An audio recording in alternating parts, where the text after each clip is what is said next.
Aujourd'hui, dans la continuité donc, des échanges que nous avons eus sur le début d'après-midi. Pardon, je vais commencer par me présenter, peut-être tout le monde ne me connaît pas. Caroline Bouvard, je suis la directrice générale adjointe de la métropole en charge du développement économique et de l'attractivité. Vous avez tous participé soit à des ateliers, soit au temps d'échange entre les dirigeants sur ce début d'après-midi. L'objectif étant de pouvoir discuter sur les actions du pacte économique local et sur ce que nous pouvons mettre en place aussi de plus, de mieux, d'encore plus varié pour cette nouvelle année. Ce que nous voulons vous proposer par ailleurs dans la continuité de ces échanges aujourd'hui, c'était un petit temps de pas de côté, je vais le dire comme ça, avec l'intervention de nos conférencières que je vais laisser Éric Maisonneuve, notre animateur, présenter sur cette thématique des entreprises à mission. Donc nous lançons dans un temps de conférence. On va vous laisser écouter avec attention nos intervenantes et puis fourbir vos armes pour les questions que vous souhaiterez leur poser sur ce dispositif des entreprises à mission. Et je n'en dis pas plus et je cède la parole à Éric. Bien, merci Caroline. Bonsoir à toutes et tous. Donc effectivement, je m'appelle Éric Maisonneuve. Je vais être l'animateur, en quelque sorte le monsieur loyal de cette conférence débat. Alors dans conférence débat, il y a conférence et puis surtout il y a débat. Je crois que ce qu'il est important de retenir, c'est que l'idée, c'est de pouvoir dialoguer entre effectivement nos deux intervenantes, donc Laurence Méhaignerie et puis Anne Mollet, que je vais prendre le temps de présenter un petit peu plus en détail. On a structuré, prévu une intervention autour de quelques thématiques pour poser les éléments un petit peu de fond sur ce qu'est une entreprise à mission, comment ça fonctionne, etc. L'idée, bien évidemment, c'est que le temps que nous avons, à peu près 1h15 là, jusqu'à 18h, ce ne soit pas qu'un temps descendant et que, en fait, assez rapidement, vous puissiez réagir, intervenir, poser des questions, témoigner éventuellement. Voilà. Donc c'est bien dans cet esprit que va se dérouler ce temps. Et c'est comme ça, effectivement, qu'on fera 1, 2 ou 3 pas de côté. On verra jusqu'où ça va nous mener. Alors, j'ai effectivement le plaisir de vous présenter tout d'abord Laurence Méhaignerie. Alors, je vais commencer parce que le CV est un peu long, je ne vais pas tout dire, mais comme vous le voyez, je vais commencer par peut-être, je ne sais pas si c'est le plus important, mais en tout cas, c'est surtout à ce titre que nous l'avons mobilisée aujourd'hui. Elle est vice-présidente de la communauté des entreprises à mission. Alors pour ceux qui ne savent pas ce que c'est, ça peut paraître un peu obscur et justement on va passer un premier temps à expliquer ce qu'est une entreprise à mission et pourquoi il y a une communauté. Ce n'est pas tout à fait la communauté de l'anneau ou une communauté exotique. Il y a derrière une vraie réalité et des enjeux institutionnels qui sont relativement forts. Donc, Laurence, vous êtes effectivement vice-présidente de cette communauté et j'ai envie de dire, surtout, vous avez été une des initiatrices du mouvement. Vous faites partie des quelques dirigeants d'entreprises qui, il y a quelques années maintenant, ont commencé à s'intéresser à ce sujet de la gouvernance et de la finalité, on va dire, d'une entreprise, ce qui vous a conduit à étoffer, en tout cas ce qui vous a amené à étoffer ce mouvement qui prend cette forme aujourd'hui. Vous êtes par ailleurs présidente donc, et cofondatrice de Citizen Capital, qui est un fonds d'investissement à impact social. Je vous laisserai éventuellement en toucher un mot, mais pardon. Impact social et environnemental. Donc ça précise déjà pas mal le sujet.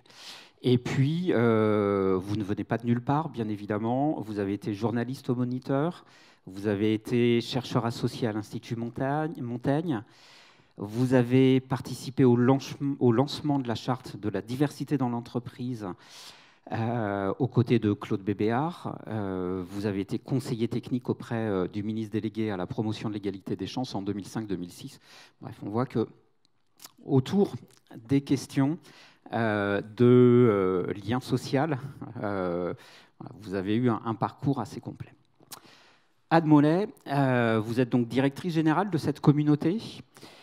De votre côté, votre parcours vous a vu démarrer dans le conseil en marketing territorial et immobilier, un métier noble s'il en est. Vous avez ensuite rejoint Nexocity. Vous avez occupé plusieurs postes pour devenir progressivement directrice développement durable et du marketing stratégique, et de l'innovation. Et ensuite, vous avez été donc directrice générale déléguée d'une filiale du groupe Perle, donc toujours dans l'immobilier. Alors, filiale du groupe Nexity, pardon, qui s'appelait Perle. Ma biographie était mal renseignée, je m'en excuse. Et donc ça, c'était juste avant de rejoindre la direction donc, de la communauté des entreprises à mission. Voilà pour les présentations. Je ne vous présenterai pas en détail la salle, mais on a face à nous un ensemble d'acteurs qui sont impliqués donc, dans le pacte économique local, qui réunit à la fois des grandes entreprises du territoire, de la métropole de Grenoble, de la communauté de communes du Grésivaudan, de la communauté d'agglomération du Pays Voironnais. Donc des acteurs issus de ces entreprises et puis issus des collectivités ou des acteurs parapublics qui sont partie prenante de ce pacte économique local. On va donc parler entreprise à mission et je vais, après cette introduction un peu longue, vous passer la parole.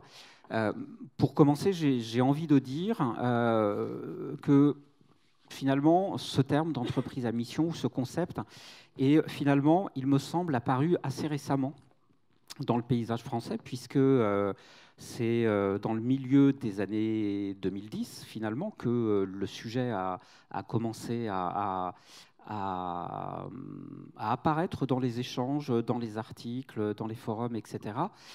Et surtout, moi, ce que je constate, c'est que ça a pris une ampleur extrêmement rapide, puisque le concept d'entreprise à mission a trouvé très rapidement une traduction à travers la loi Pacte. Donc ça veut dire qu'en quelques années, de quelque chose qui était embryonnaire, on est arrivé à quelque chose avec une reconnaissance légale, ce qui me semble voilà, être une trajectoire assez intéressante. Donc l'idée, peut-être, pour commencer, peut-être que je vais m'adresser à vous d'abord, Madame Mollet, peut-être nous dire qu'est-ce qui caractérise une entreprise à mission. Qu'est-ce qu'on peut retenir de manière simple, pédagogique, pour quelqu'un qui ne connaît pas la réalité d'une entreprise à mission. Alors, merci Eric. Avant de vous répondre, parce que je crois que vous avez eu aussi un après-midi assez chargé, comme nous d'ailleurs. Donc excusez-nous pour le petit coup de fatigue. C'est vrai qu'on a pas mal enchaîné parce qu'il y a beaucoup de choses qui se passent à Grenoble aujourd'hui. Alors quand je dis ça, on me dit mais c'est tous les jours qu'il se passe plein de choses à Grenoble. Mais bon, là particulièrement, c'était assez dense pour les milieux économiques grenoblois. Parce qu'on revient de Grenoble École de Management qui se trouve juste en face, heureusement, où il y avait le rassemblement, donc la convention des entreprises pour le climat. Et où il s'est dit des choses passionnantes aussi. Donc voilà, on sent bien qu'il y a une dynamique qui est à l'œuvre, en tout cas, dans les entreprises de la métropole grenobloise et des métropoles autour. J'aimerais vous poser une question, mais là, il n'y a pas de jugement non plus. Qui connaît, en levant la main, qui connaît cette notion d'entreprise à mission ? Pour voir à peu près le niveau de connaissance. D'accord. C'était pour savoir d'où je partais, donc je vais partir depuis le début. On va dire un 20% à peu près. Alors, effectivement, la société à mission est née de la loi Pacte. Et en un mot, on va dire que c'est en fait le cadre légal de l'entreprise contributive en France. Il n'y en a pas plusieurs, c'est le cadre légal. Et en fait, qu'est-ce que ça veut dire ?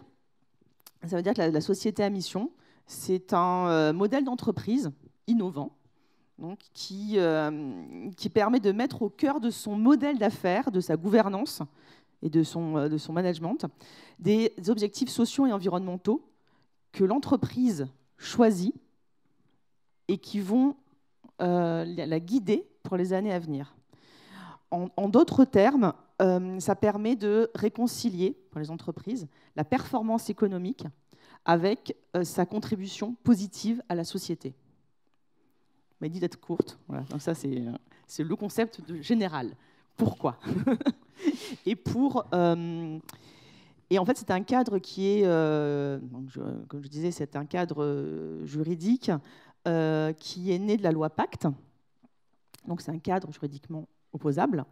Et la loi Pacte, qu'est-ce qu'elle a fait? Donc la loi Pacte pour tous, c'est une loi qui a été votée en mai 2019. Donc en fait, c'est très récent. Voilà. Et en fait, c'est une loi qui a instauré un cadre légal de l'engagement des entreprises. Et là, on ne parle pas que de société à mission. Ça fait partie d'un tout. C'est-à-dire que la loi Pacte a instauré 3 niveaux. 3 niveaux donc, qui partent de la responsabilité des entreprises jusqu'à leur contribution positive. Bien entendu, ça ne nous échappera pas. La contribution positive, on est dans le plus haut niveau, on est dans la société à mission. Et en fait, quand on dit ça, le cadre, la loi Pacte a instauré donc l'article 1833 du Code civil, qui est passé à peu près inaperçu à l'époque, mais je vais vous le lire. C'est pour ça que j'ai pris des notes, parce que je ne la connais pas par cœur. La société est gérée dans son intérêt social, en prenant en considération les enjeux sociaux et environnementaux de son activité. Ça veut dire quoi? Ça veut dire qu'aujourd'hui, en France, la RSE est consacrée dans la loi et s'impose à toutes les entreprises. Toutes les entreprises, quelle que soit leur taille. Toutes les entreprises, quel que soit leur secteur d'activité. Et ça, c'est complètement nouveau. Voilà. Parce que jusqu'alors, la société était gérée dans l'intérêt des actionnaires. Voilà, donc on apporte quand même quelque chose d'autre. Voilà. Et ça interroge donc la façon dont l'entreprise agit de façon responsable dans ses pratiques. Donc ça, c'est le niveau de base qui s'impose à tous. Et ensuite, la loi Pacte a prévu 2 autres niveaux d'engagement pour les entreprises volontaires. Et le terme de volontaire est très important, parce qu'en fait, ça fait écho à la liberté d'entreprendre et à la volonté du dirigeant, entre autres. Et de ses parties prenantes. Que ce soit les parties prenantes internes et externes. Et donc, le deuxième niveau de la loi Pacte, c'est ce qu'on appelle la raison d'être. La raison d'être, en quelques mots, vient interroger le pourquoi de l'entreprise. Globalement, sa motivation fondamentale à agir. Qui je suis et à quel... et à quoi globalement, ça interroge le qui je suis et globalement, qu'est-ce que mon existence apporte? Qu'est-ce qui serait différent si je n'étais pas là?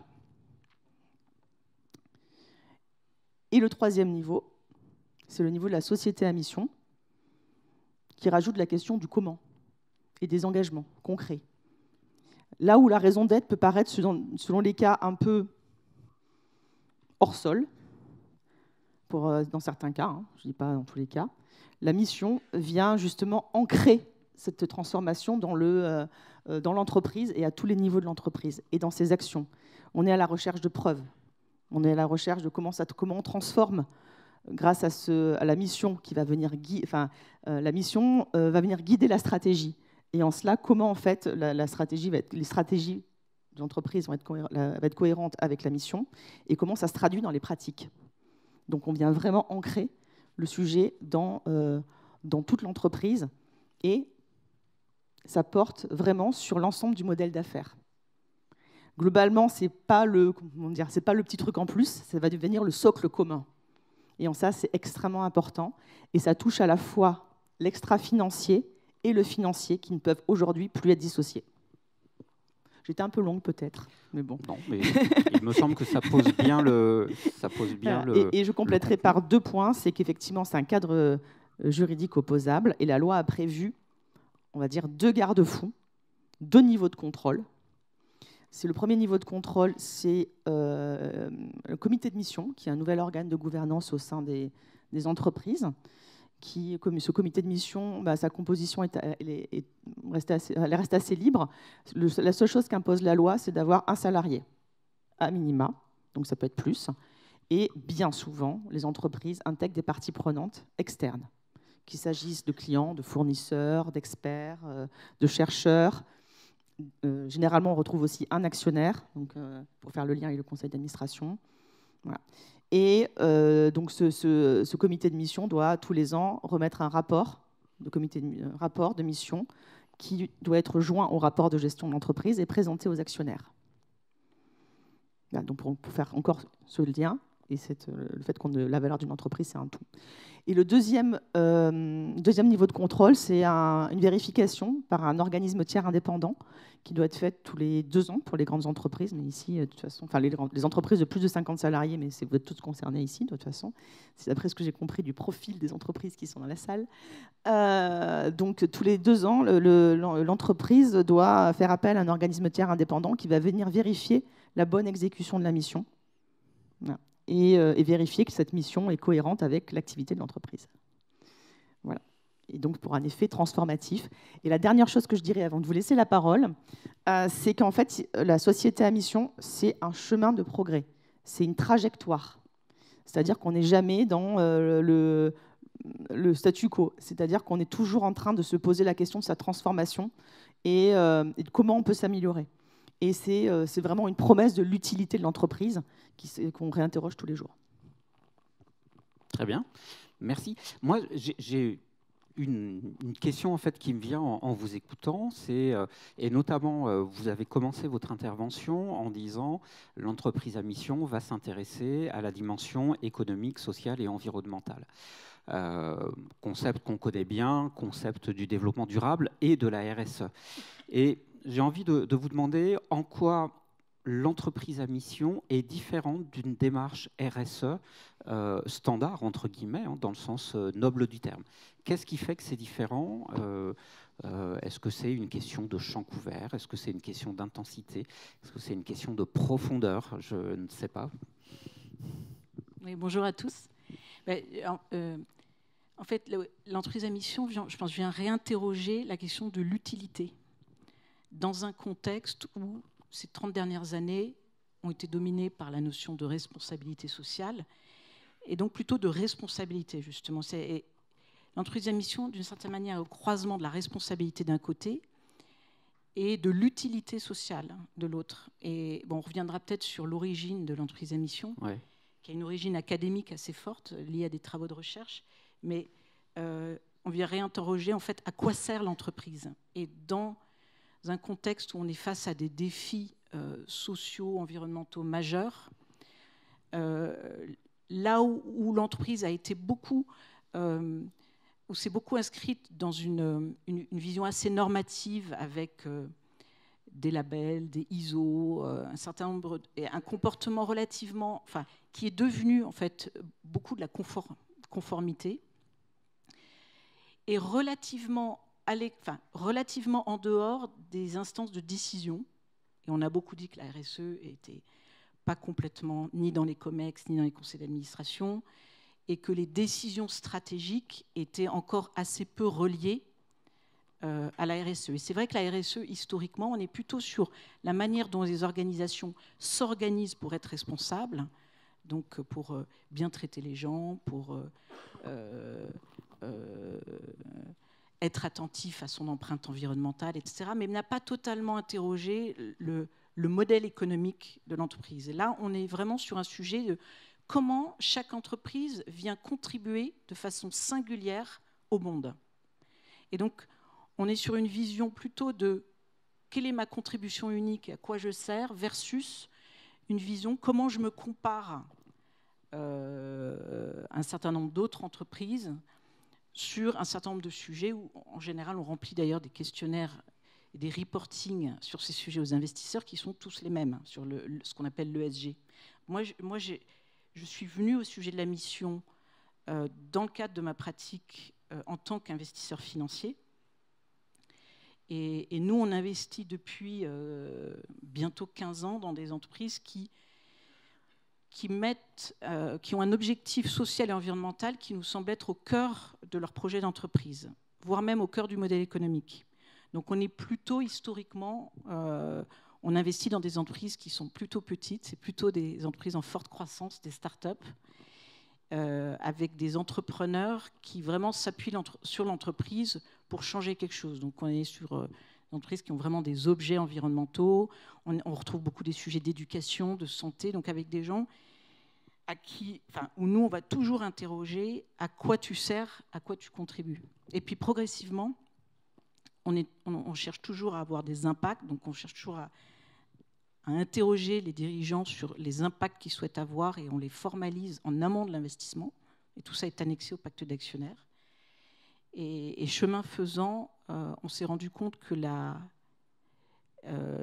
mission, il manquait bien souvent, le sujet n'était pas vraiment porté et n'était pas au cœur de la stratégie, même sur des entreprises qui avaient un impact assez important.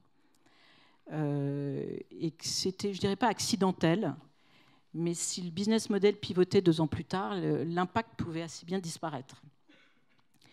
Et donc la mission vient fixer dans le temps, mais d'une manière dynamique et d'une manière libre pour l'entreprise et pour ses parties.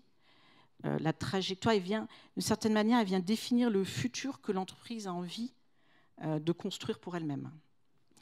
Et en ce sens-là, il y a une grande liberté des parties prenantes à le faire, ce qui est relativement nouveau par rapport à plein de processus plutôt externes où on a des auditeurs ou des agences de notation qui viennent dire de l'extérieur ce que vous faites bien et pas bien. Là, c'est vraiment la liberté de l'entreprise, pas uniquement du dirigeant. C'est vraiment, il y a la notion de projet collectif qui est très forte, qui vient dire voilà le projet d'entreprise que je souhaite avoir dans les prochaines années et voilà la manière dont je vais accomplir ma raison d'être.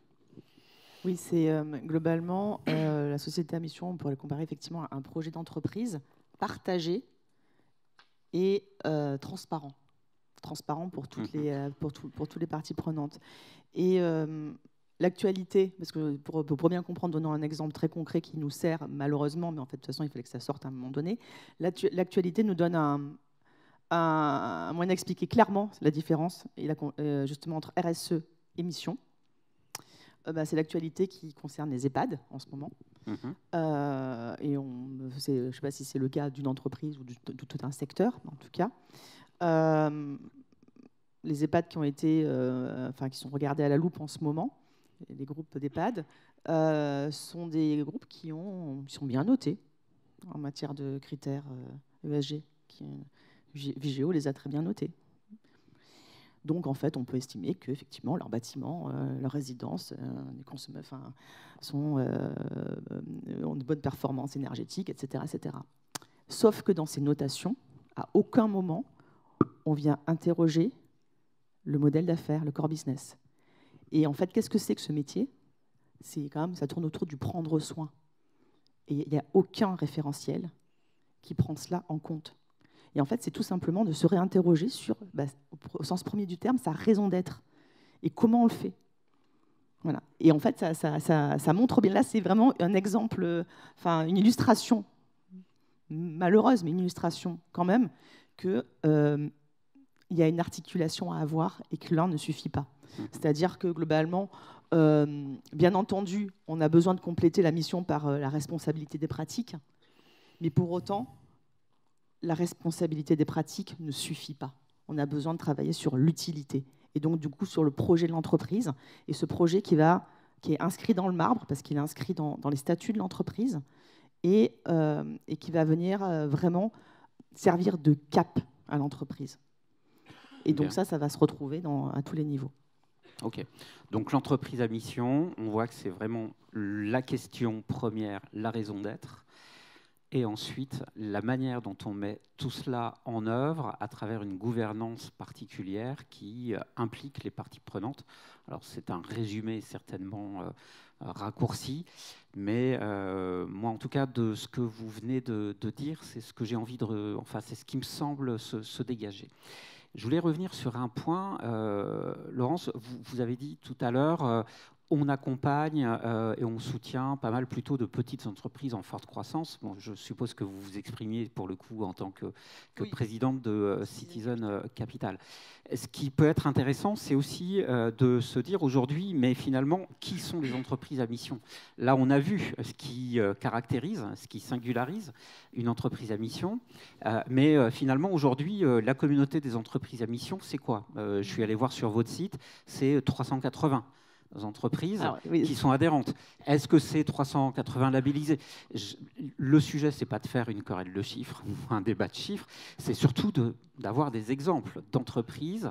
Et il me semble qu'on a toute taille d'entreprises, on a des très très grandes entreprises, on a tout type de secteur concerné, mais j'ai surtout envie que vous en parliez. Alors, je fais une petite... le chiffre que vous avez là, ce sont les membres de notre association, qui est une association d'intérêt général et qui est une association qui regroupe à la fois des dirigeants de sociétés à mission, des dirigeants d'entreprises en chemin vers la société à mission, ainsi que des chercheurs, et puis ce qu'on appelle aussi des corporate activistes, parce qu'il y en a de plus en plus, des personnes au sein des entreprises qui veulent faire bouger les lignes et qui veulent convaincre leurs dirigeants qu'il faut changer de modèle, qu'il faut changer de lunettes, et qu'il faut changer de mode de gouvernance et qu'il faut changer de mode de management. Et certains y arrivent, on en a plusieurs dans ce cas-là. Et là, je préfère parler, donc, les chiffres que je vais vous donner, ce ne sont pas nos membres, c'est important pour nous, mais ce n'est pas vraiment important pour vous. Je vais plutôt vous parler des sociétés à mission, qu'elles soient membres ou pas de notre association, parce qu'on n'est pas le passage obligé. Alors aujourd'hui, on a dépassé les 600 sociétés à mission en France. Rappel, loi Pacte, mai 2019, décret d'application janvier 2020. Une entreprise, pour devenir société à mission, met en moyenne entre 6 mois et 24 mois.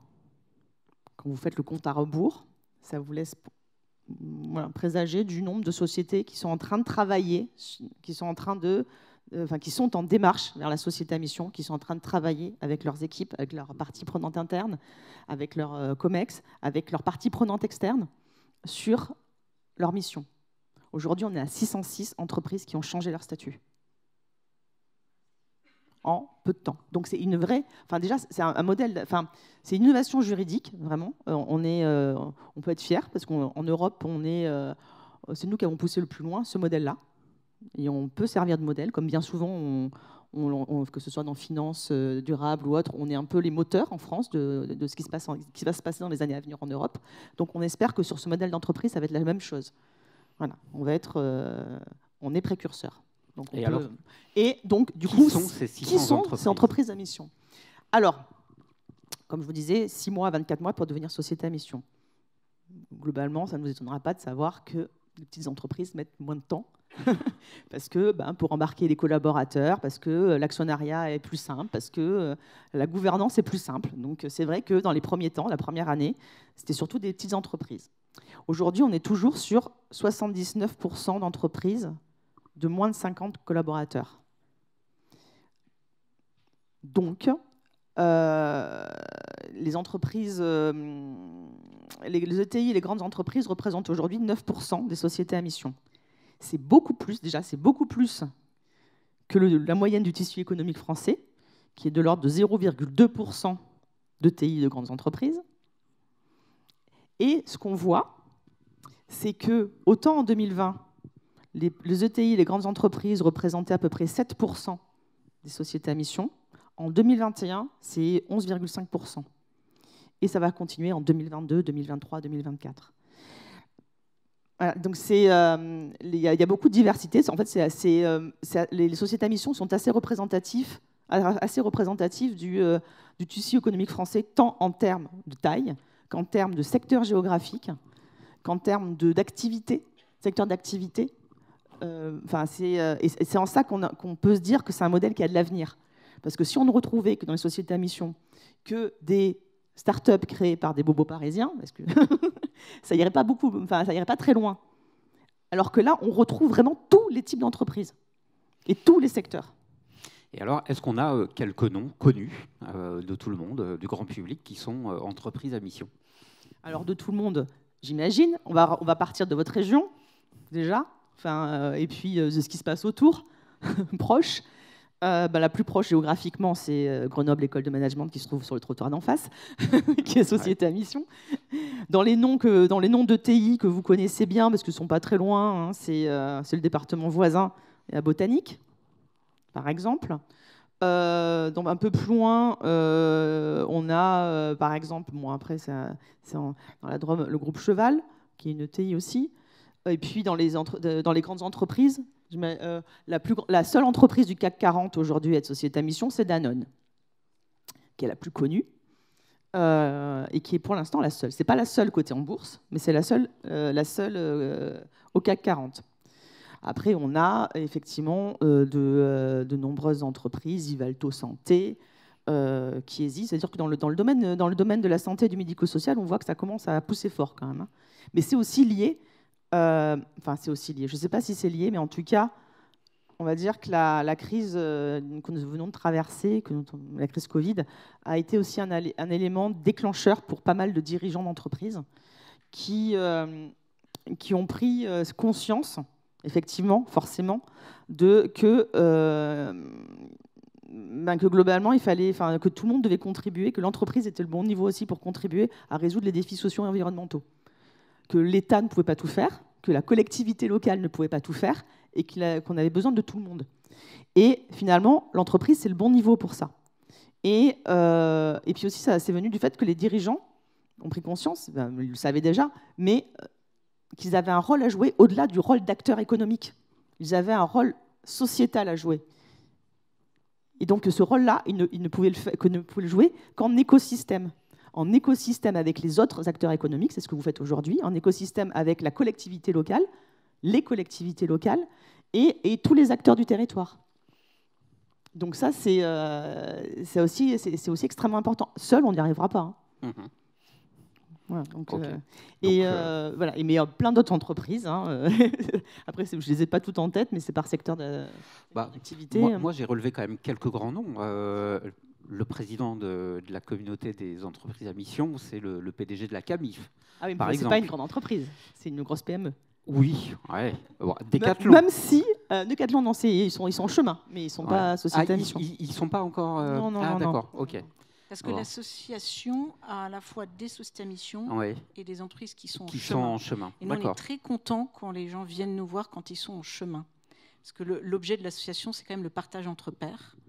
C'est un objet très neuf. Personne ne sait vraiment. Tout le monde avance aujourd'hui en marchant sur ce sujet. Ouais. Et donc, on valorise beaucoup le partage entre pairs.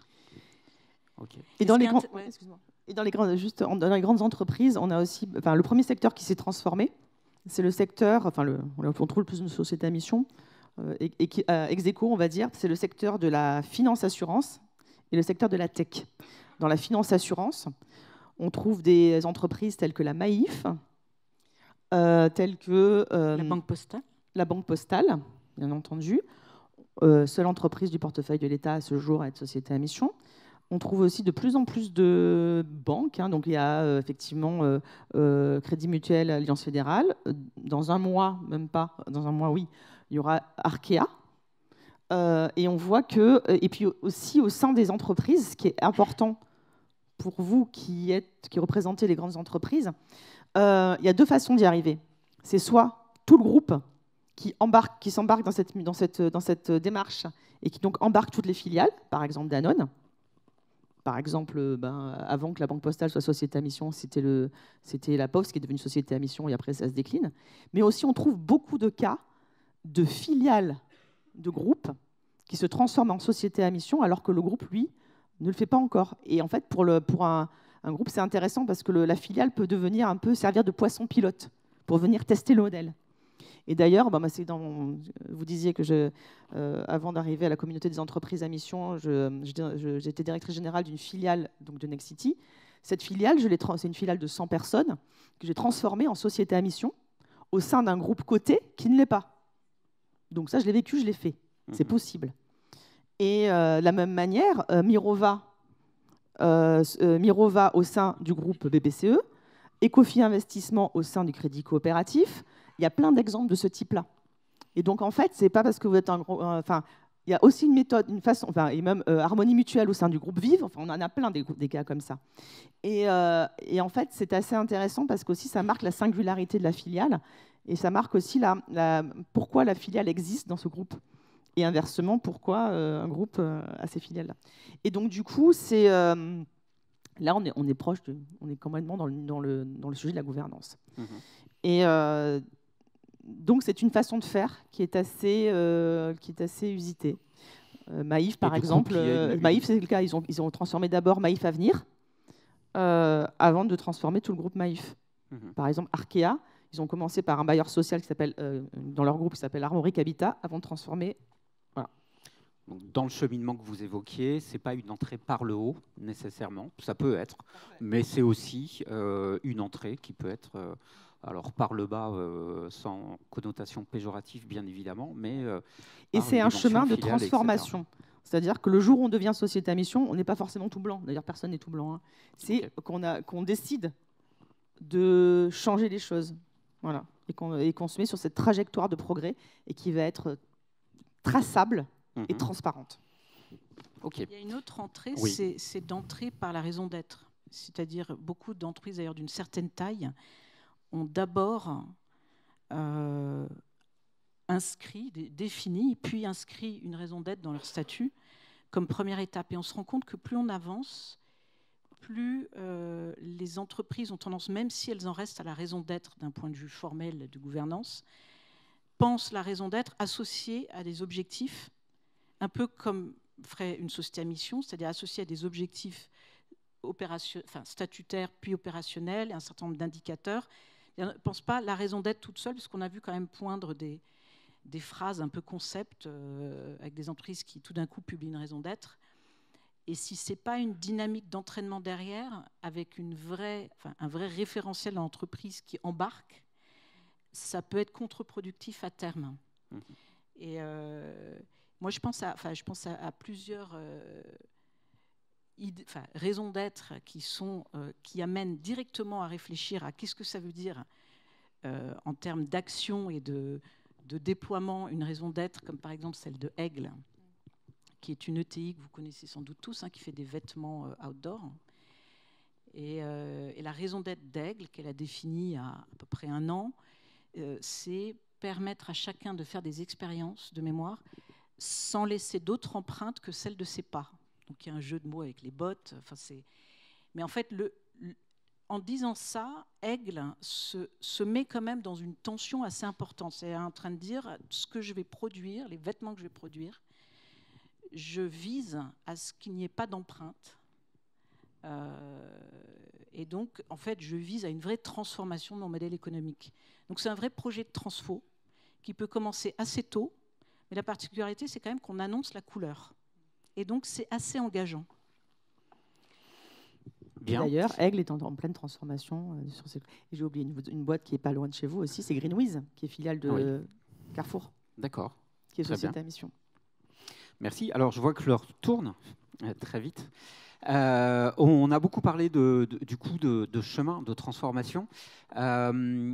Je me dis c'est peut-être intéressant quand même de revenir sur qu'est-ce qui a fondé ce mouvement, ce concept de l'entreprise à mission. Est-ce que ça a à voir avec je dirais la prise de conscience des limites de la croissance des années 70 avec le Club de Rome, le rapport Meadows? Est-ce que c'est ça ce qui fonde ce mouvement-là, ou est-ce que c'est autre chose qui s'est joué, qui est venu le construire? Non, je ne pense pas que ce soit le rapport Meadows qui est au fondement des réflexions sur la mission. C'est vraiment une réflexion autour de la gouvernance de l'entreprise et qui vient plus des réflexions sur l'utilité de l'entreprise et en particulier d'une époque qui a duré 30-40 ans, qui a démarré avec ces fameuses réflexion de Milton Friedman, que l'entreprise avait pour responsabilité sociale de faire du profit. Et c'est des travaux menés essentiellement depuis la crise de 2008 qui réinterrogent la nature de l'entreprise et à quoi sert l'entreprise. Et est-ce que l'entreprise sert aussi à autre chose qu'à faire du profit, et comment ça se traduit en termes de gouvernance, y compris dans le droit. Et en France, on est le premier pays à avoir traduit dans le droit cette idée. Et donc, on est en train de sortir d'une époque où, avec une très forte domination de l'actionnaire, ce que les anglo-saxons appelaient d'un côté les shareholders et de l'autre les stakeholders, je pense que l'avenir a une distinction beaucoup moins nette de stakeholder d'un côté, shareholder de l'autre. Moi, en tant qu'investisseur, je considère que je suis une partie prenante, comme une autre quasiment. J'ai quelques droits et je pense que je suis un acteur stratégique de l'entreprise. Mais aujourd'hui, même du point de vue économique et financier, j'ai intérêt à ce que l'entreprise considère ses employés et ses clients d'une façon probablement aussi précieuse que ses actionnaires.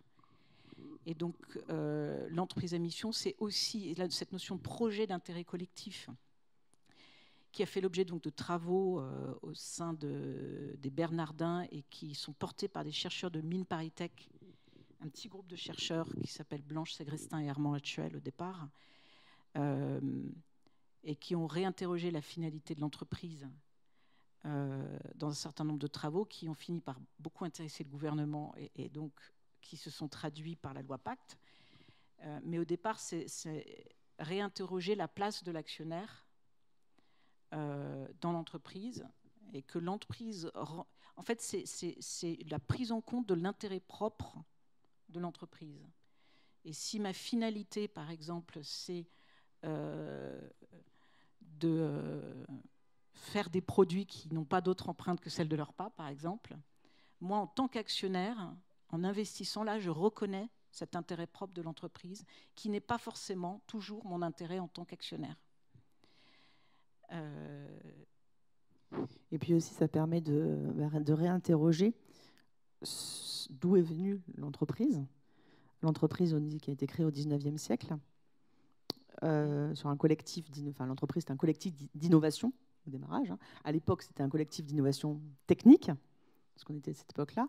Et effectivement, cette innovation a été un peu perdue. D'ailleurs, dans le Collège des Bernardins et Mines ParisTech, une partie de leurs travaux portaient... L'origine de la société à mission, c'est aussi la capacité de l'entreprise à innover. Et du partir du constat de pourquoi les entreprises peinent à innover aujourd'hui. Et un des constats, c'est de se dire, en fait, ça va parce que l'innovation, forcément, il y a une part d'inconnu et il y a une part de risque. Donc l'inconnu et le risque, ce sont deux choses que, a priori, n'aiment pas les actionnaires. Et donc, du coup, notamment dans une perspective de rentabilité très court terme. Et la société à mission, c'est venu aussi de là. C'est se retrouver, en fait, ce collectif d'innovation, ce projet de création collective qu'est l'entreprise, mais non plus avec les enjeux de l'époque qui étaient tournés autour de l'innovation technique, mais avec les enjeux d'aujourd'hui et de demain. Donc, une innovation tournée vers, justement, la contribution sociale et environnementale. Donc, c'est comment on réinterroge ça et comment l'entreprise peut devenir un pilier de cette transformation sociétale. Bien. Alors, de manière un peu caricaturale, schématique, et je m'en excuse par avance, mais finalement, l'entreprise à mission, dans ce qui a fondé ce mouvement et sa traduction aujourd'hui, ne remet pas en question le capital. Ce n'est pas une négation du fonctionnement capitalistique d'une entreprise, mais c'est une approche plus systémique, disant que le capital est une des composantes essentielles de l'entreprise, mais indiquant que ce n'est pas ce qui doit orienter l'ensemble des décisions, qu'il y a d'autres composantes qui doivent intervenir. Alors, c'est un peu schématique probablement. Mais... C'est un renversement de paradigme qui consiste à dire que le capital n'est pas une fin en soi, et la rentabilité n'est pas une fin, c'est un moyen. Et la finalité de l'entreprise, c'est bien de répondre à des besoins. Et ça ne veut pas du tout dire qu'on remet en question le capitalisme en tant que tel, puisque je pense qu'on continue de penser que c'est absolument essentiel d'être rentable. Mais cette rentabilité est un moyen au service d'une mission, d'une finalité, d'une contribution à la société, à une réponse à des besoins. et aussi de l'envisager dans le long terme. Donc Ouais. ça vient interroger la pérennité de l'entreprise et la performance long terme, dont la Mhm. performance financière de l'entreprise. Parce qu'aujourd'hui, une entreprise qui ne prendrait pas en compte ces enjeux socio-environnementaux, compte tenu de l'urgence climatique, compte tenu de l'urgence biodiversité, compte tenu de l'urgence sociale, c'est une entreprise qui ne serait pas pérenne. Voilà. Et les entreprises qui travaillent sur ces questions-là et qui mettent ces enjeux-là au cœur de leur business model sont des entreprises qui, par définition, vont gagner sur la durée. Donc c'est une évaluation de la rentabilité sur un pas de temps long. Peut-être un dernier sujet, moi, sur lequel j'ai envie de vous entendre, mais surtout vous, Laurence, c'est finalement comment on dirige, comment on est dirigeant d'une entreprise qui répond à ce paradigme-là et à concilier un ensemble de finalités qui, sur le papier, comme ça, ne sont peut-être pas si facilement conciliables. Non, et en plus, je pense qu'il faut distinguer une entreprise qui part de rien. Beaucoup d'entreprises que nous, on voit, ont été créées il y a quelques années tout au plus par une génération d'entrepreneurs qui est en très forte croissance aujourd'hui, qui veut s'appuyer sur l'entreprise pour transformer la société. Donc on voit vraiment apparaître des gens qui aient 50 ans et qui aient tout un parcours en entreprise avant ou qui sortent d'école, des gens qui créent aujourd'hui l'entreprise pour changer quelque chose. Ce qui est assez nouveau, parce que même nous, quand on s'est créé il y a 10 ans, on voyait très peu en fait, ce profil d'entrepreneur. Et on a finalement grandi avec le marché. Donc le marché de ce qu'on appelle, nous, l'investissement impact est en train de grandir parce qu'il y a ces entrepreneurs qui créent aujourd'hui des solutions à des problèmes sociaux, environnementaux et qui imaginent des modèles économiques pour le faire, dont certains sont des modèles économiques extrêmement puissants. Enfin, on investit dans des entreprises qui dans l'éducation, dans les solutions de technologie environnementale, etc., on connaisse aujourd'hui des croissances très très fortes. On n'est pas du tout dans une vision uniquement d'une sorte d'arbitrage entre la croissance et l'impact des entreprises que l'entreprise peut avoir. Après, effectivement, c'est beaucoup plus difficile pour des entreprises qui ont un passé et un passif et qui ont plusieurs milliers d'employés et qui ont parfois plusieurs dizaines, voire centaines d'années d'existence. On est sur une toute autre, je pense, un tout autre travail. Et on voit apparaître au sein de la communauté des entreprises à mission des formes de réflexion sur la transformation, surtout pour des entreprises effectivement existantes.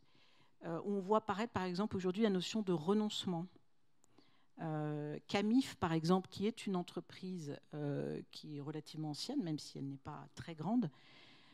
Mais Camif, l'année dernière, par exemple, Camif, c'est une plateforme e-commerce dans le domaine de l'équipement de la maison, dans laquelle nous avons investi. Et elle a pris la décision, il y a un an, dans le cadre de sa mission, de cesser de vendre des produits hors Europe. Elle a décidé, elle avait déjà une finalité très fortement ancrée autour de la mise à disposition des Français de produits d'équipement de la maison, si possible, faits par des fabricants français, sinon européens. Là, elle a vraiment pris la décision de se concentrer uniquement là-dessus, ce qui quand même entraîne une certaine perte de chiffre d'affaires dans un premier temps. Donc, en tant qu'actionnaire, effectivement, il faut avoir une vision un tout petit peu long terme. Mais en fait, le fait de couper ce chiffre d'affaires-là, en fait, de manière assez intéressante, a fait naître un nouvel intérêt de fournisseurs qui ne voulaient pas apparaître sur le site de Camif, de fournisseurs très engagés sur des produits durables, attire maintenant de nouveaux types de fournisseurs. Donc, Emery Jacquia, le dirigeant de Camif, dit souvent, en fait, c'est comme les arbres, il faut couper pour régénérer de nouvelles pousses. Et donc, dans ces projets de transformation, il y a la notion de renoncement. Et là, je prends un exemple d'une petite entreprise française, mais on peut penser aussi à des cas d'entreprises beaucoup plus grandes, comme Unilever. Unilever a décidé de renoncer à une marque qui était Magnum, autour des glaces. Philip Morris est en train de veut faire évoluer son business model pour arrêter de vendre des cigarettes, ce qui était quand même ce qui était quand même le cœur de son business model. Donc il y a quand même aujourd'hui aussi une réflexion qui passe par à quoi on renonce pour créer des modèles d'abord d'impact, et puis ensuite l'étape d'après c'est régénératif. C'était le thème de la CEC de la CEC qui était ici, là, qui était assez passionnante. C'est l'entreprise responsable à l'entreprise contributive, à l'entreprise régénératrice. Régénérative. Ouais, tout à fait. Et en fait, la société à mission, enfin, on voit dans 98% des cas, la démarche est initiée par le dirigeant de l'entreprise, est impulsée par le dirigeant de l'entreprise. Donc c'est un acte de leadership fort, c'est un acte d'audace, parce qu'on prend des risques quand même, pour toute entreprise qui se lance. C'est un acte de conviction. Mais qui a des effets plus ou moins rapides. L'un des effets le plus rapide, je pense qu'ici, et je crois que c'était un des thèmes de vos ateliers, c'était l'attractivité. Aujourd'hui, on est vraiment dans une guerre des talents. Comment on fait? Et en fait, on voit bien que les dirigeants de sociétés à mission nous disent qu'il y a eu un avant et un après. Parce que ce soit en termes d'engagement des collaborateurs qui ont été embarqués dans cette démarche, dans le projet d'entreprise amont, enfin avant formulation, c'est vraiment dans la construction de ce projet d'entreprise. Et donc, du coup, dans la vie de l'entreprise, ils se sentent concernés par ce projet. Et où sur la marque employeur, donc en termes d'attractivité pour de nouveaux talents, c'est extrêmement fort. Parce qu'à partir du moment... ça devient vraiment une valeur d'appui, on va dire, un point d'appui pour transmettre les valeurs de l'entreprise. Et donc, ça donne du sens à l'action et à l'activité des collaborateurs. Et donc, ça génère de l'engagement. Et ça, c'est un des premiers points que relèvent les dirigeants. Ce n'est pas une finalité en tant que telle, mais c'est un effet qui est constaté. Cette dimension attractivité, marque employeur. Recherché, je dirais. Oui, ok, très bien. Ce que je vous propose, c'est que en termes d'intervention, on en reste là et qu'on ouvre le débat. Vous avez, je suppose, des questions, des réactions, peut-être des témoignages, peut-être des interrogations. Voilà, donc on est là pour ça. Et comme vous pouvez le constater, il y a des micros qui se promènent. Et pensez simplement à vous présenter très rapidement. Vous prenez la parole. Bonjour, merci. Boris Vigo, directeur des achats de l'INRED, une ETI de 2000 employés à peu près.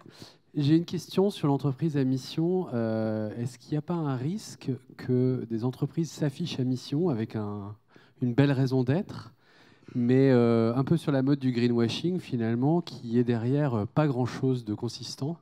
Comment est-ce que ça se vérifie ça, et comment est-ce qu'on atteste qu'une entreprise est bel et bien à mission? Merci de l'avoir posé, c'est une très bonne question. En fait, on est au début du chemin. Voilà. Donc la loi a prévu 2 garde-fous contre le mission washing, allons dire ça comme ça.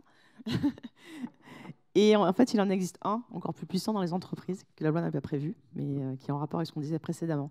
Le premier garde-fou, c'est ce comité de mission. La mise en place de ce comité de mission dont je parlais tout à l'heure, qui est ce nouvel organe de gouvernance, qui intègre salariés, qui intègre parties prenantes externes, qui intègre actionnaires.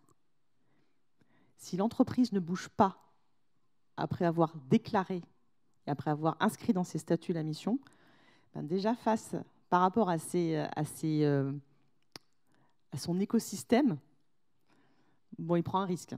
Autant ne rien faire. C'est-à-dire, encore une fois, la société à mission, je préfère vous dire, ça n'apporte aucun avantage financier et fiscal. Et on n'en veut pas. À partir du moment où notre but, c'est de transformer l'économie et que ça devienne la norme, on ne va pas demander à l'État une mesure d'exception si on cherche la norme. Voilà. Donc ça, c'est le premier point. Et on est très ferme là-dessus au sein de la communauté. Pas d'avantage. Parce que ça risque de dévoyer le système avant même qu'il soit vraiment solide et crédible. Et on cherche cette crédibilité, on cherche ce niveau d'exigence. Donc, si l'entreprise n'est pas convaincue, on préfère qu'elle n'y aille pas. Si l'entreprise veut continuer comme d'avant, bon, dommage pour elle, dommage pour le monde, mais tant pis pour... Enfin, mais en tout cas, voilà, on ne souhaite pas ça. Donc déjà, premier garde-fou, le comité de mission, qui, comme je vous l'ai dit tout à l'heure, doit rendre ce rapport sur la bonne exécution de la mission, on va dire, et vient challenger l'entreprise aussi sur le niveau, l'ambition des objectifs de mission et sur ce qu'elle en a fait. Comment, en fait, ça se traduit dans les pratiques. Et ça, c'est présenté aux actionnaires. Le deuxième garde-fou, vérification par l'organisme tiers indépendant, tous les 2 ans. Donc, qui vient vérifier justement la bonne exécution de la mission, la façon dont l'entreprise s'est mise en tension par rapport à ses objectifs socio-environnementaux. Cet avis de l'OTI doit être publié sur le site internet de l'entreprise, et ce pendant 5 ans. Et quiconque a un intérêt à agir peut saisir le tribunal de commerce pour demander à ce que soit retirée la qualité de société à mission. Mais en termes juridiques, ça peut aller même beaucoup plus loin. Donc globalement, il y a des moyens beaucoup plus simples de faire de la communication. Donc le but, c'est vraiment pas de la communication, le but, c'est de la transformation dans l'entreprise. Et le troisième garde-fou, qui est encore plus puissant, ce sont ses propres collaborateurs. C'est-à-dire qu'une entreprise qui afficherait une belle raison d'être, une mission, qui en ferait des tonnes en communication et dans laquelle il ne se passerait rien derrière, ni en termes de transformation du modèle, ni en termes de management, les premiers à le savoir, ce sont les collaborateurs. Maintenant, une fois cela dit, on peut penser qu'il y en aura des cas. Bien sûr. Il y aura des cas, et d'ailleurs, l'entreprise à mission sera ce qu'on en fera collectivement, et je pense que c'est pour ça qu'on s'est créé. C'est la raison d'être vraiment de la communauté, c'est d'établir une sorte de standard d'exigence qui soit le fruit d'échanges entre pairs, mais de mettre un niveau d'exigence assez élevé et de pousser les gens à prendre leur temps avant d'annoncer des choses. Parce qu'il y a un travail quand même de fond, et pour des grandes entreprises, ça peut être assez long. Mais il y aura forcément des cas, et on verra ce que ça donnera. Et pour rien vous cacher, sur le trajet pour venir ici, on se posait même la question dans le train avec Laurence, à se demander même s'il ne faudrait pas commencer à ce que les entreprises communiquent sur leur qualité de société à mission après leur première vérification par l'OTI. Donc dans les 18 mois qui suivent le changement statutaire, pour être vraiment sur une démarche déjà de progrès engagé. Voilà, donc mais ça, bon, après il faudrait changer la loi, bon. Mais Ok, donc un certain nombre de garanties contre le Ouais. coup de peinture Ouais. sur Il y a une autre chose que je trouve l'image. importante et intéressante dans l'entreprise à mission, c'est que quand vous annoncez une trajectoire de transformation, je trouverais ça assez triste que l'entreprise ne fasse rien si elle n'est pas absolument sûre d'atteindre les objectifs. Enfin, je trouve ça affreux de se dire par avance, soyons extrêmement prudents pour être totalement sûrs de... Donc pour moi, ce qui est intéressant aussi, c'est d'annoncer une ambition. Il peut y avoir 1001 raisons de ne pas l'atteindre, et d'être capable de dire, en fait, ça a été beaucoup plus dur en 2022 que ce qu'on a pensé, on n'a pas totalement réussi à atteindre ce cap-là, on se donne 2 ans de plus, etc., mais de parler intelligemment aux gens et de sortir justement d'une vision un peu publicitaire de la RSE. Okay. Donc une transparence dans la communication. transparence et traçabilité, par des éléments de preuve. Oui, merci. Allez-y. Vous m'entendez ? Oui, bonjour. Merci beaucoup pour cette présentation. C'était vraiment très clair. Ça donne vraiment envie d'y aller. Patrick Mazot, dont je travaille chez Never Labs Europe, qui est un labo de recherche spécialisé en intelligence artificielle. Et on est filiale d'une société coréenne qui s'appelle Never. J'ai une question, enfin 2 questions à vous poser qui sont plutôt des questions financières en fait. Désolé si je reviens là-dessus. Donc vous l'avez dit en fait, et c'était une question que je voulais poser, c'est au niveau fiscal, il n'y a pas a priori pas d'intéressement, pas d'intérêt, d'incentive à aller vers une entreprise à mission. Donc ça c'est fait. L'autre question c'était pour Madame Meignery. Donc j'ai compris que vous investissez en fait dans des sociétés à mission via Citizen Capital. Bon, ma compréhension, c'est que le retour sur investissement, c'est beaucoup plus large que simplement l'investissement financier. Mais si on parle quand même de retour sur investissement financier, de votre expérience sur vous avez dit, je pense, 10 ans d'expérience de financement dans ce monde-là, qu'est-ce que vous notez ? Est-ce que les entreprises à mission dans lesquelles vous avez investi vous donne un retour financier sur investissement qui est intéressant? Est-ce qu'on est dans la norme ou est-ce que c'est même meilleur que ce qu'on peut connaître dans des sociétés assez classiques? Je pense que c'est intéressant peut-être d'avoir quand même cette mesure pour peut-être embarquer des gens qui se disent ouais, mais financièrement, est-ce que ça vaut vraiment le coup? Merci.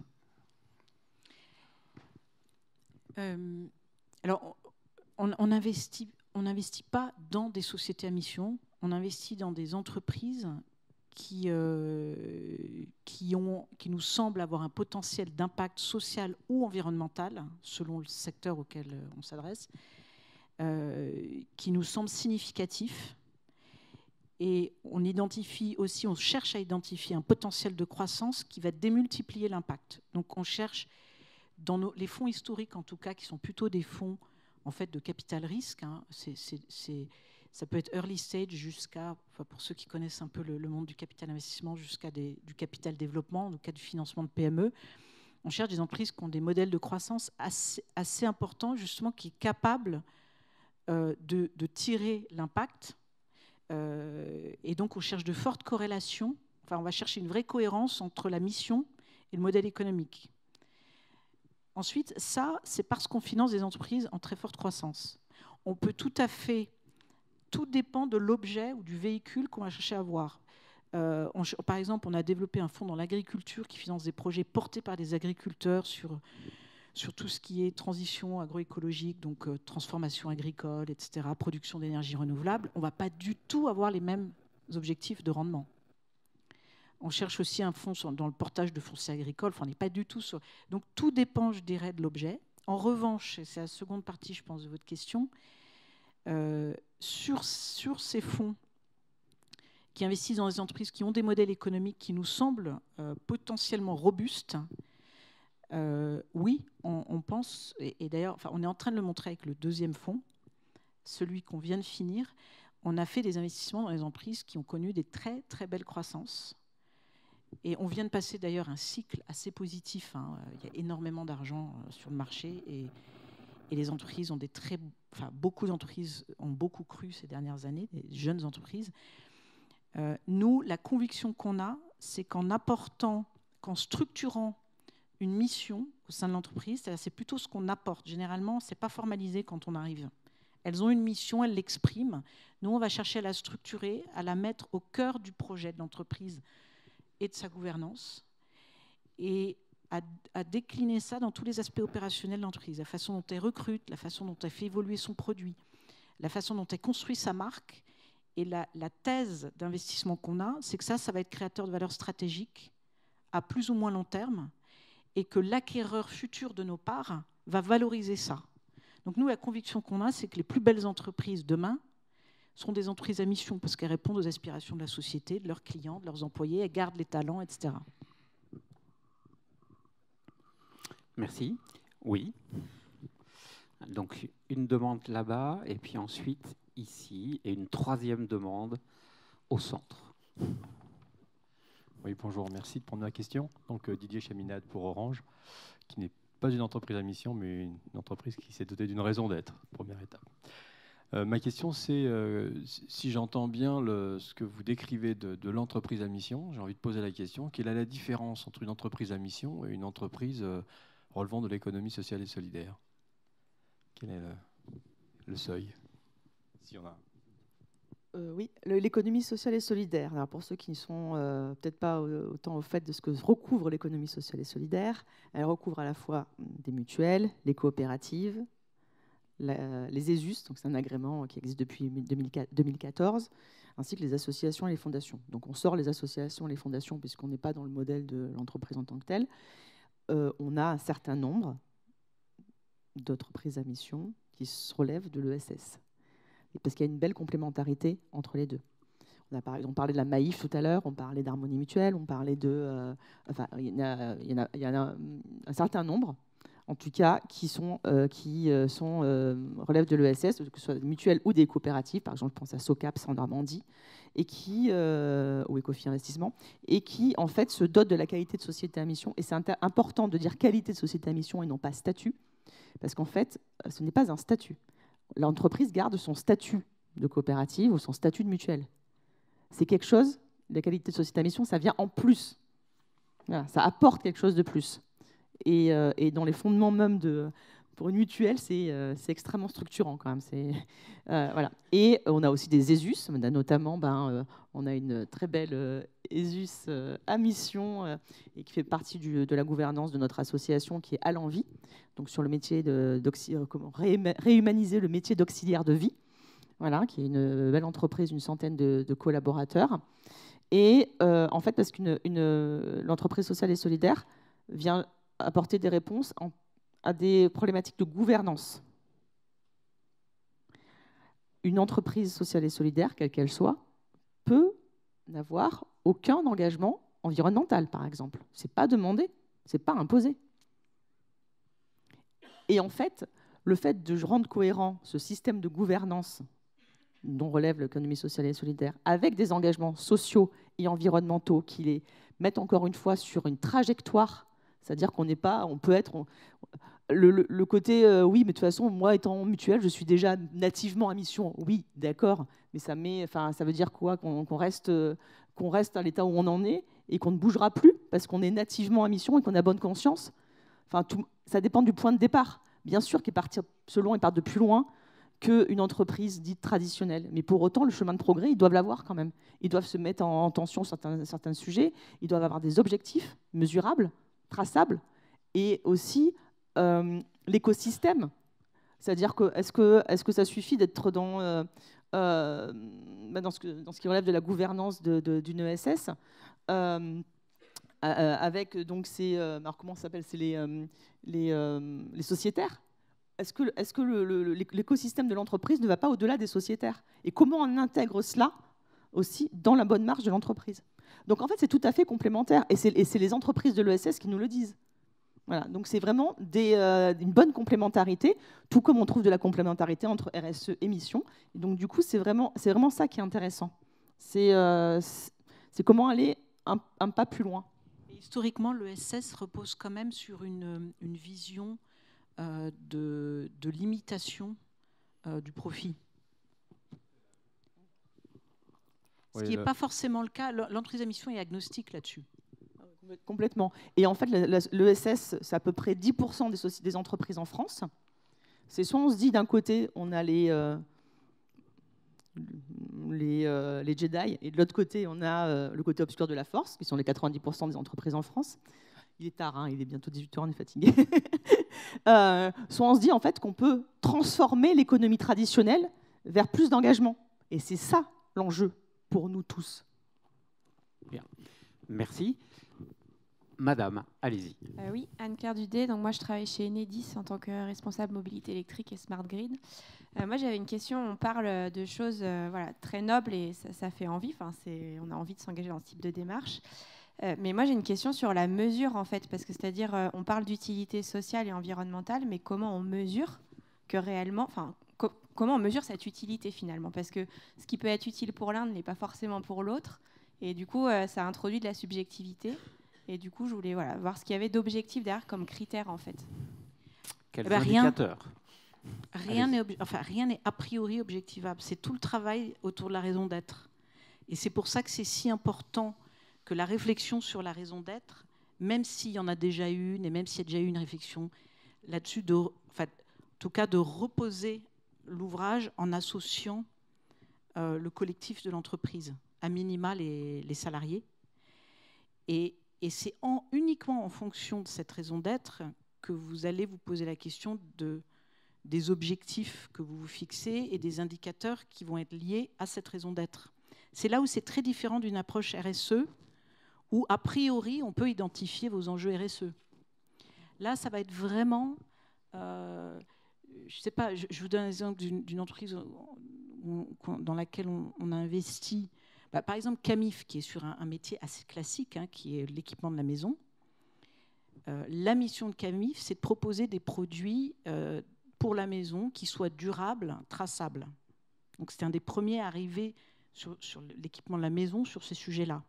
Donc, en fonction de cette mission-là, les types d'indicateurs qui vont suivre vont être liés à la traçabilité des produits qui sont sur le site, à la durabilité, à la transparence sur les composants. La relation avec les fournisseurs. La relation effectivement avec les fournisseurs, la relocalisation, la relocalisation, la capacité à recréer une filière, en tout cas à favoriser la création d'une filière meuble en France, etc. Très spécifique à chaque projet. Je ne sais pas si ça répond à votre question. Et en fait, on a beaucoup focalisé sur un peu ce qui était en haut, c'est-à-dire ce qui était statutaire, raison d'être, et objectifs socio-environnementaux statutaires. Mais chaque objectif statutaire se décline en objectif opérationnel, en indicateur de suivi, donc en preuve derrière. Et c'est tout ça le modèle de la mission. Mais vous pouvez aller sur notre site, tout est expliqué. C'est-à-dire que vraiment, on a tout, enfin, ça diffuse et ça s'infuse dans toute l'entreprise. C'est pas une belle phrase qui reste là-haut. Voilà, c'est vraiment comment ça s'ancre dans la réalité. Il y a une dimension, donc, enfin, ce que je retiens, moi, en substance, c'est une dimension collective, voire contradictoire, dans la construction des indicateurs de suivi. Cette dimension de contradiction, je trouve, est assez intéressante. Oui, et puis ça peut être assez... Enfin, ça peut faire... Il peut y avoir un peu de souffrance dans la définition de la raison d'être au départ, je pense, et même dans la façon de penser la trajectoire. Donc, il faut accepter effectivement une forme d'introspection de la part du dirigeant, d'itération aussi. Qui n'est pas forcément... Et c'est reposer la question aussi sur d'où vient, enfin, les racines de l'entreprise, là où elle en est, la vision qu'on en a, et ça, de mettre tout ça en cohérence avec la gouvernance, justement le management, et les salariés et les parties prenantes externes. Donc ce n'est pas un monde rose et doré, c'est un monde vert-feu. C'est le monde réel. Bien. Monsieur, allez-y. Oui, bonsoir. Yannick Ranson, en charge de la RSE chez Air Liquide Agent Technologies. J'avais deux questions. Vous avez dit qu'on était leader en Europe sur les entreprises à mission. Est-ce qu'il y a d'autres initiatives en dehors de l'Europe, en particulier aux États-Unis? Et ma deuxième question, c'est quel est le rapport? Est-ce qu'il y a des liens avec la certification B Corp? Alors, je réponds à la première partie. Laurence va répondre sur la partie B Corp. En Europe, en fait, on n'est pas les premiers. Les premiers, ce sont les Italiens, avec la Società Benefit. Voilà, donc qui a à peu près, je crois, 6 ans à peu près. Et d'ailleurs, on est en train de travailler justement sur un modèle européen de l'entreprise à mission avec eux et qu'on va porter au niveau à Bruxelles. Ça fait partie de nos ambitions et de nos objectifs 2022. On a lancé fin 2021 le Congrès européen des entreprises à mission, justement avec une partie sur la finance, et entre autres. Et vous trouvez sur le replay sur notre site. Et on a vraiment cette ambition d'en faire un modèle d'entreprise engagée à l'européenne, avec cette histoire de souveraineté quand même. Mais par contre, le modèle de la Società Benefit va un peu moins loin que le nôtre.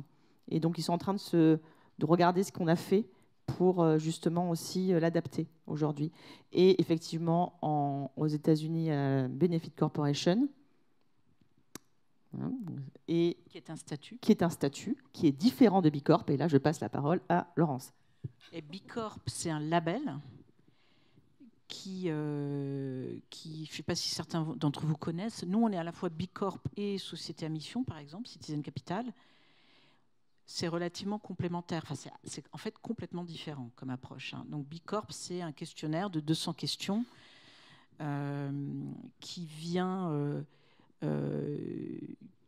interroger la responsabilité de votre modèle d'affaires et de vos pratiques sur 5 grands axes, et qui est relativement sérieux. Enfin, il y a un audit qui est renouvelé tous les 2-3 ans, pour moi, la grande différence, c'est qu'il est externe, c'est-à-dire c'est pas vous qui construisez le projet et le futur que vous voulez dessiner pour l'entreprise.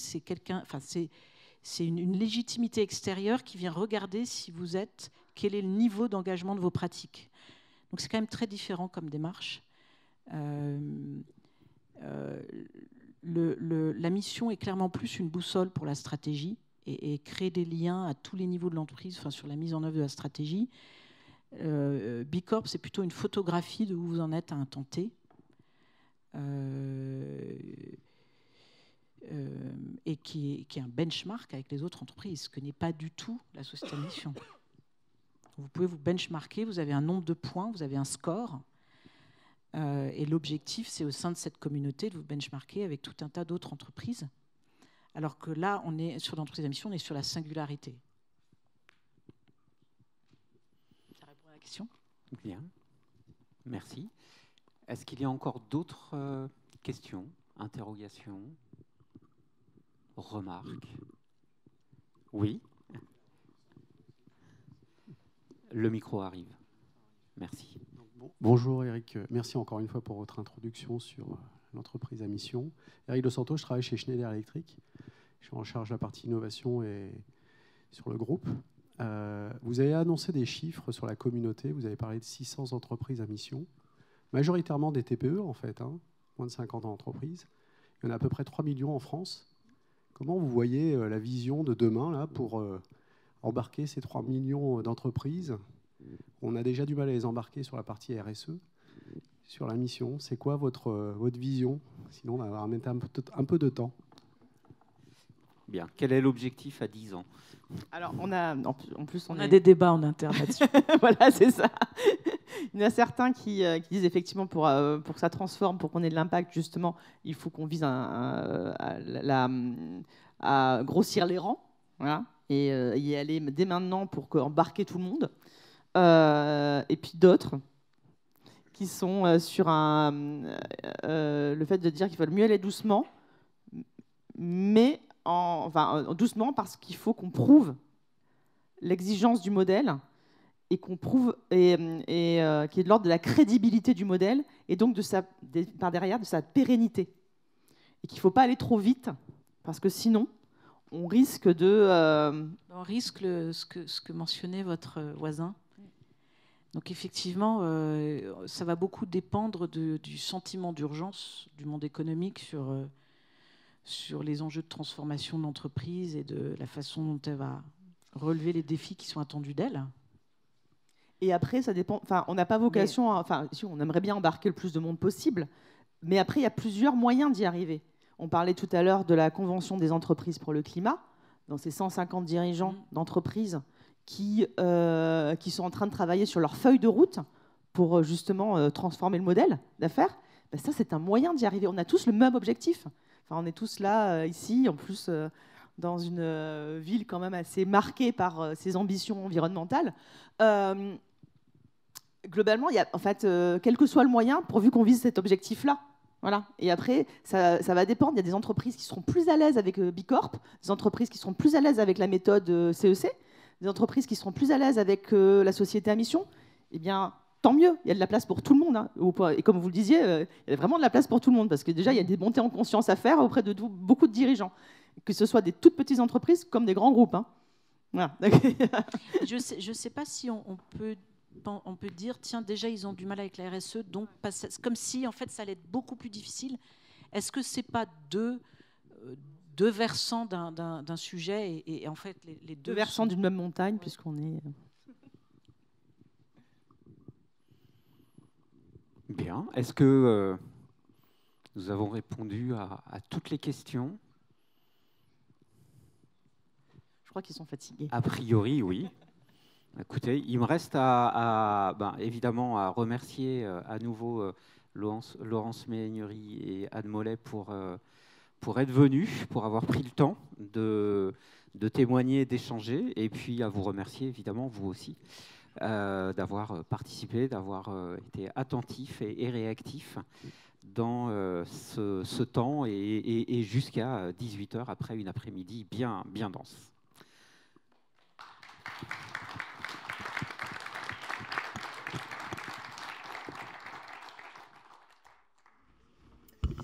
Grand merci à nos intervenantes et grand merci à tous. Et du coup, nous vous invitons bien évidemment à venir vous rafraîchir avec un petit verre de l'amitié à l'issue de toutes ces réflexions de la journée et puis à poursuivre les échanges et les questions que vous pouvez avoir d'une manière un petit peu plus informelle. Et merci encore.